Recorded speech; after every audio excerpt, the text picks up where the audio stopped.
संस्कृत देववाणी है, वेदवाणी है। और सबसे पहले जिस भाषा की उत्पत्ति हुई है, मेरी मोटी मोटी जानकारी के अनुसार ऐसे महापुरुषों ने बताया है कि धरती पर संस्कृत भाषा की उत्पत्ति हुई है और जितनी भी भाषाएं हैं उसकी जननी है इस संस्कृत। इसलिए संस्कृत में संस्कृति छिपी हुई है और संस्कृत से में संस्कार छुपे हुए हैं। यहाँ पर राजस्थान में मैंने जब विभाग संभाला तो लगा कि संस्कृत की उपेक्षा हो रही है।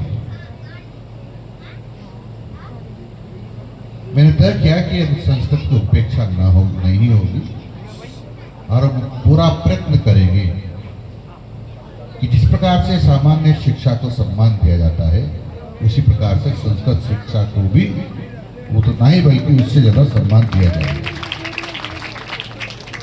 आपको इस सुनकर के आश्चर्य होगा, 4-5 सालों से प्रमोशन नहीं हो रहे थे। माननीय मुख्यमंत्री जी भजन लाल जी शर्मा के नेतृत्व में इस शिक्षा विभाग में हमने लगभग सबके प्रमोशन किए हैं। हमने प्रिंसिपल्स के भी किए और प्रिंसिपल से अधिकारियों के भी किए। हमने 3rd ग्रेड से के भी कर रहे हैं, 2nd ग्रेड के भी किए, 1st ग्रेड के भी किए और हम जो शेष रह गए हैं उनके भी सबके हम प्रमोशन करेंगे। क्योंकि मैंने आते ही सबसे पहले एक बात कही कि सब अधिकारी कर्मचारियों के प्रमोशन होने चाहिए जो 4-5 साल से रुके हुए हैं। और ये सुनकर के आश्चर्य होगा आपको कि 4-5 साल से जब से कांग्रेस की सरकार आई तब से इस विभाग में कोई भर्तियां नहीं हुई। एक कॉलेज और एक स्कूल एक प्रिंसिपल के आधार पर चल रहे हैं जो ठीक नहीं है। हमने 400 से ऊपर भर्तियां की हैं और भर्तियां हम निरंतर करेंगे। और अब मैं आपको आश्वस्त कर सकता हूं कि जो आने वाले 2 साल हैं उसके बाद सामान्यतया कोई भी पद खाली नहीं रहेंगे। हम ऐसा प्रयत्न करेंगे क्योंकि माननीय मुख्यमंत्री जी ने कहा है कि इन 5 सालों में 4 लाख सरकारी कर्मचारियों की भर्ती करेंगे। फिर पूरे शिक्षा विभाग को संस्कृत से जोड़ ले तो लगभग 6 लाख के आसपास हमारे यहाँ कर्मचारी अधिकारी हैं और पंचायत राज को भी जोड़ लेता हूँ तो लगभग 7 लाख से ऊपर कर्मचारी अधिकारी हैं और पूरी सरकार में 12 लाख के आसपास कर्मचारी हैं। तो हम उस अनुपात में देखते हैं तो हमको 1.5 लाख से लेकर के 2.25 लाख तक और सरकारी कर्मचारी मिलने वाले हैं। उसमें बाबू भी होंगे तो शिक्षक भी होंगे और सब ग्रेड के होंगे। कुछ प्रमोशन से होते हैं, कुछ सीधी भर्ती से होते हैं। तो ये सब होगा और इस आधार पर मैं कह सकता हूँ कि आने वाले 2 साल के बाद कोई पद रिक्त नहीं रहेगा सामान्यतः।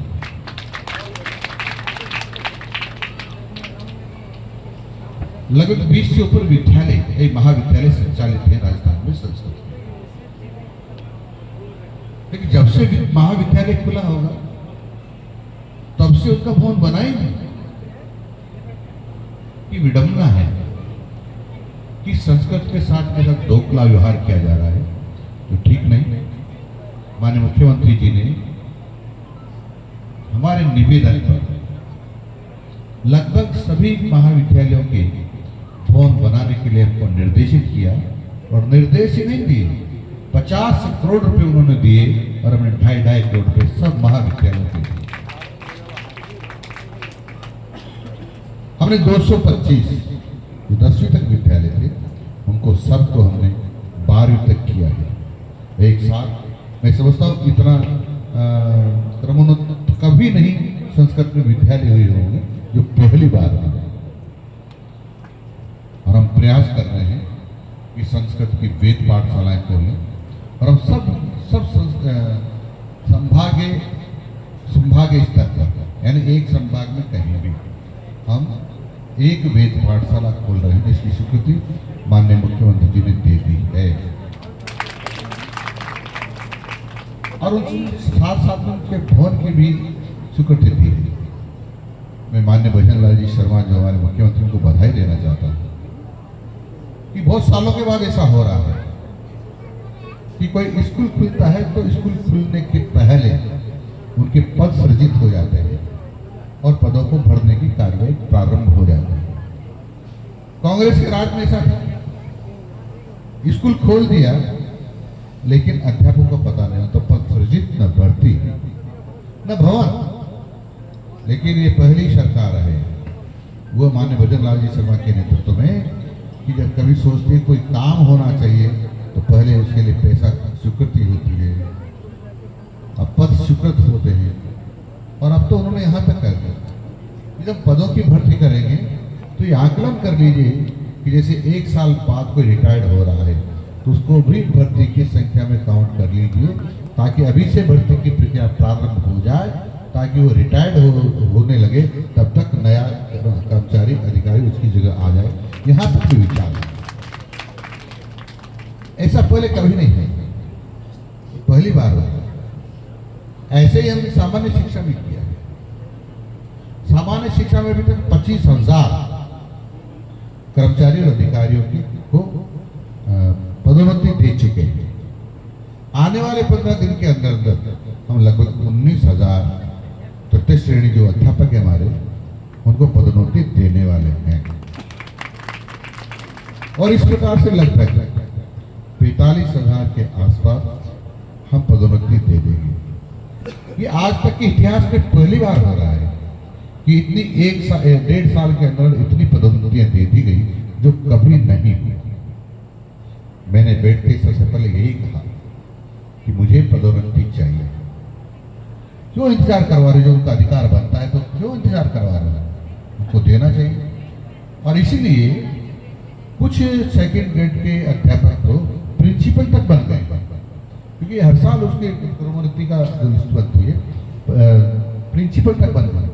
मेरे पास 2-4 लोग थे, हम तो सेकंड ग्रेड थे लेकिन आपने हमको प्रिंसिपल बना दिया। मैं समझता हूँ ये बहुत बड़ी बात है कि सेकंड ग्रेड का टीचर जो आज है और तुरंत ही 1.25 साल के अंदर वो और प्रिंसिपल बन गया है। इसलिए हम किसी का अधिकार छीनना नहीं चाहते। जो अधिकार बनता है हम उस अधिकार को समय पर देते हैं।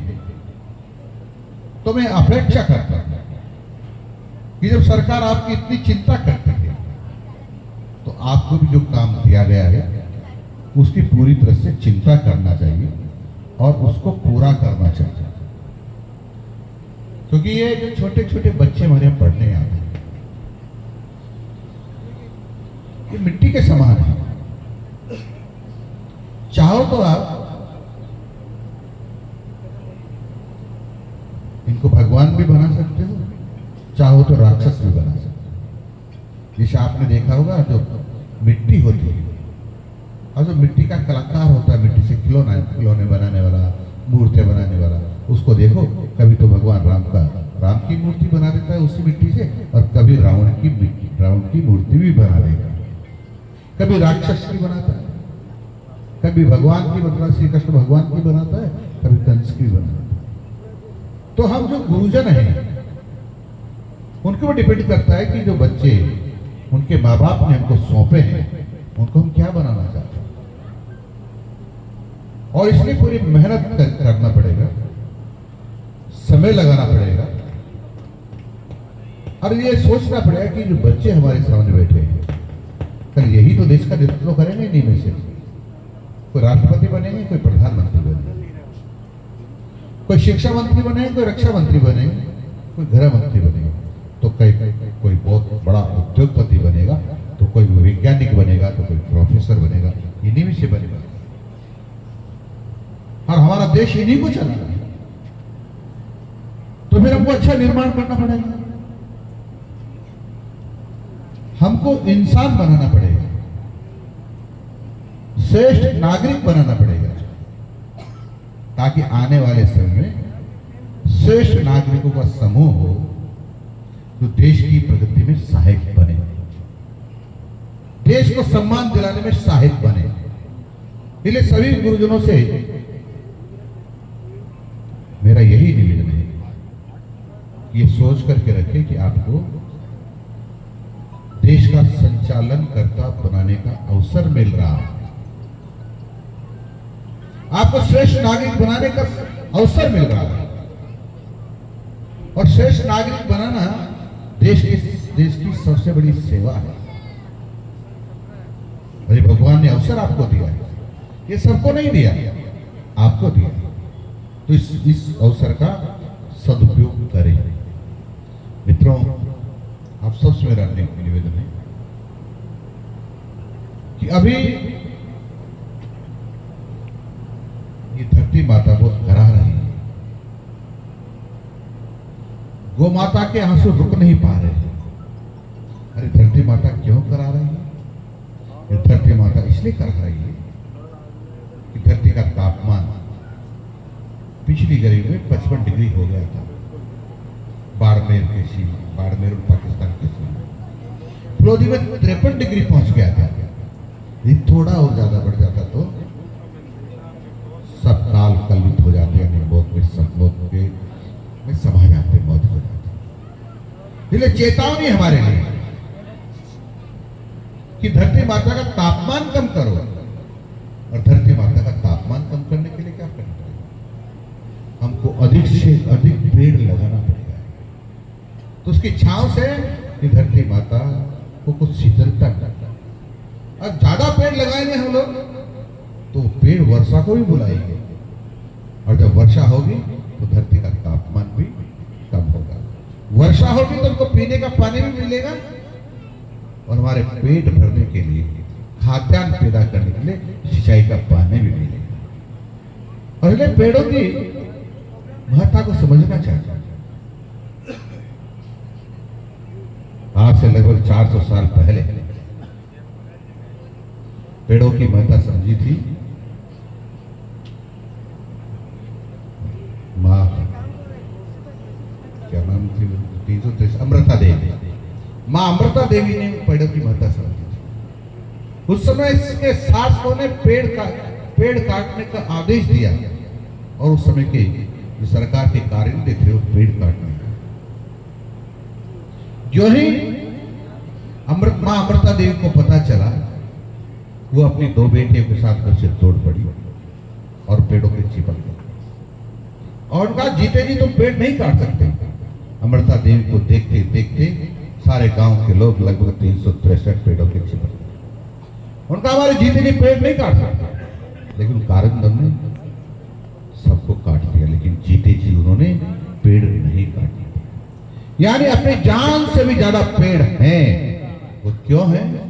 वो इसलिए क्योंकि पेड़ ऐसी वायु देते हैं जिसको ऑक्सीजन कहते हैं, जो हम सबको जिंदा रखता है।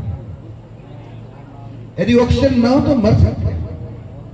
और ऑक्सीजन का की आपको महत्ता जब पता चली हुई कोरोना काल में, जिनके पास कोरोना हुआ और जिनके पास ऑक्सीजन थी वो बच गया, और जिनको ऑक्सीजन उपलब्ध नहीं हुई वो ऊपर चला गया।